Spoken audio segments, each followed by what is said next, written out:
드론 통신거리 늘리는 방법. 많이 사용되는 와이파이 주파수를 이용하면 통신거리가 대략 2km 이내이다. 이는 통신 주파수의 특성과도 관련이 있고 또한 여러 가지 전파 간섭과도 상관이 있다. 그래서 드론을 20km 이상 날릴 수 있는 기술은 아직까지 쉽지 않은 실정이다. 뉴스에 보면 다음과 같은 글을 찾아볼 수 있습니다. 과기부는 드론 고도 20km까지 늘리는 통신기술 개발 추진을 진행한다고 발표했다.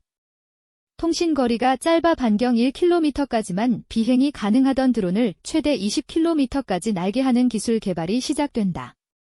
과학기술정보통신부는 최대 20km까지 통신이 가능한 저주파수 대역인 433MHz에 기반한 드론 응용 통신기술 개발과 실증 사업 컨소시엄이 본격적인 연구에 착수했다고 밝혔다. 본 내용에서는 어찌하여 433MHz 대역을 사용하여 드론 통신거리를 늘리는 게 가능한지와 장단점에 관하여 기술하고자 합니다. 433MHz를 사용하는 이유. 기존에 사용되던 하는 ISM 대역의 와이파이 주파수는 통신거리를 넓히는 데는 한계가 있습니다. 그래서 아마 433MZH 대역의 주파수를 사용하여 통신거리를 늘리려는 것 같습니다. 주파수 설정은 국가마다 허가를 받아야 하는 항목이며 이는 절차상의 문제이므로 이 주파수를 지정한 것에 대해서는 언급을 특별히 하지 않겠지만 이는 주파수에 따라 통신거리가 달라지는 원리는 전파의 특성과 관련이 있습니다. 주파수에 따라 통신거리가 달라지는 원리는 전파의 특성과 관련이 있습니다. 1. 주파수와 전파의 통신거리. 일반적으로 낮은 주파수는 높은 주파수보다 더 멀리 전파될 수 있습니다. 이는 낮은 주파수의 전파가 물리적 장애물을 더 잘 통과하고 대기 중의 입자에 의해 산란되는 정도가 적기 때문입니다. 예를 들어 433MHz 주파수는 2.4GHz나 5.8GHz 주파수보다 건물이나 나무 등의 장애물을 더 잘 통과할 수 있습니다. 주파수가 작으면 높은 주파수에 비해 채널 주파수 대역폭이 작아집니다. 채널 대역폭이 작을 때 통신거리가 더 멀어질 수 있는 이유는 에너지 보존 법칙과 관련이 있습니다.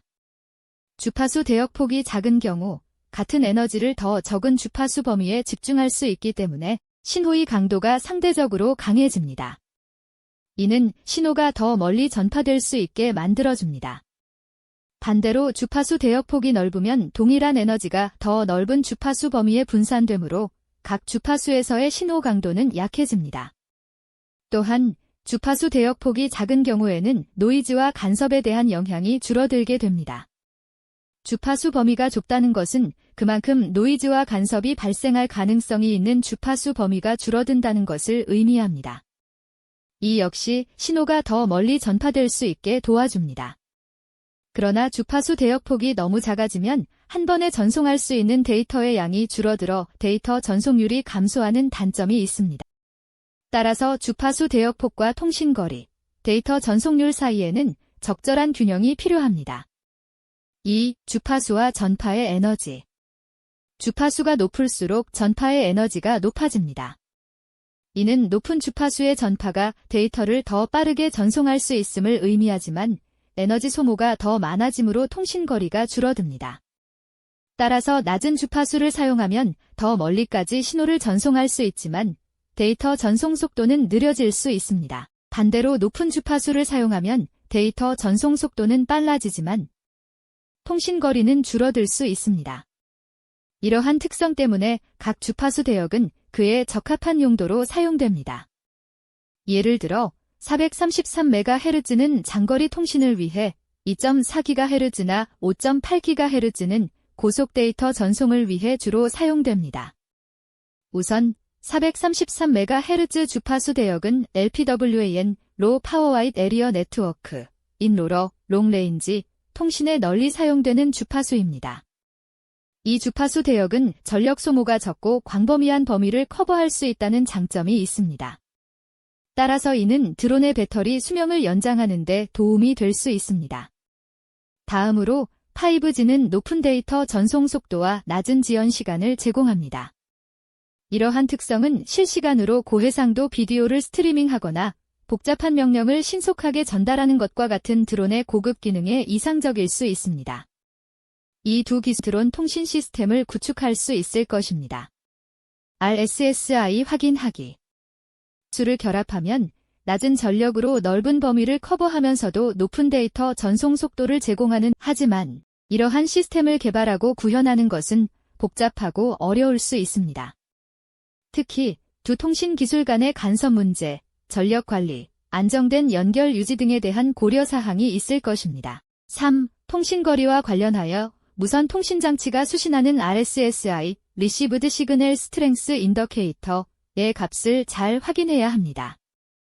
RSSI 값이 높을수록 수신 신호의 품질이 좋다는 것을 의미하며 이는 통신거리가 가까워짐을 나타냅니다. 반대로 RSSI 값이 낮을수록 수신 신호의 품질이 나빠지며 이는 통신거리가 멀어짐을 의미합니다. 따라서 RSSI는 드론과 조종기 간의 통신 거리를 판단하는 데 유용한 도구가 될 수 있습니다. 하지만 RSSI 값은 환경적 요인에 크게 영향을 받을 수 있습니다. 예를 들어 물리적 장애물, 기상 조건, 전파 간섭 등으로 인해 실제 통신 거리와 RSSI 값 사이에 차이가 발생할 수 있습니다. 그러므로 RSSI 값을 통해 통신 거리를 판단할 때에는 이러한 요인들을 고려해야 하며 RSSI 값이 특정 임계값 이하로 떨어질 경우 드론을 안전한 범위 내로 되돌리는 등의 조치가 필요합니다. 드론의 수신 감도를 높이 방법. 드론의 수신 감도를 높이는 방법 몇 가지를 소개합니다. 1. 안테나 업그레이드. 수신 감도를 향상하는 가장 직접적인 방법 중 하나는 더 좋은 품질의 안테나로 업그레이드하는 것입니다. 고성능의 안테나는 신호를 더 잘 수신할 수 있으므로 수신 감도를 높일 수 있습니다. 2. 안테나 위치 최적화. 안테나의 위치와 방향을 최적화하면 수신 감도를 향상할 수 있습니다. 일반적으로 안테나는 장애물로부터 멀리 떨어져 있어야 하며 드론과 조종기 간의 직선 경로를 유지하는 것이 중요합니다. 3. 조종기 파워 업그레이드. 조종기의 전송 파워를 증가시키면 더 강력한 신호를 발송할 수 있으므로 드론의 수신 감도를 향상할 수 있습니다. 하지만 이 방법은 법적 제한에 주의해야 합니다. 4. 무선 잡음 최소화. 드론 주변의 무선 잡음을 최소화하면 수신 감도를 향상할 수 있습니다. 예를 들어 다른 무선 장치와의 거리를 멀리하거나 와이파이 신호가 약한 곳에서 비행하는 등의 방법이 있습니다. 5. 증폭기 사용. RF, 라디오 프리퀀시, 증폭기를 사용하면 신호의 강도를 향상하고 수신 감도를 높일 수 있습니다. 하지만 이 역시 법적 제한에 주의해야 합니다. 증폭기를 사용하면 출력을 높일 수 있지만 이는 전파 제한 규정법을 확인하고 사용하여야 합니다. 마무리하며 지금까지 저주파를 사용할 때와 고주파를 사용할 때의 통신거리 및 데이터 전송량 등의 특성을 간단하게 알아보았습니다. 이는 실제로도 이러한 시스템 등을 구체화하기 위해서는 많은 연구가 필요합니다. 고성능 안테나 개발 및 이에 맞는 통신 모듈 개발 및 시스템 구축 방향 등도 고려해야 합니다.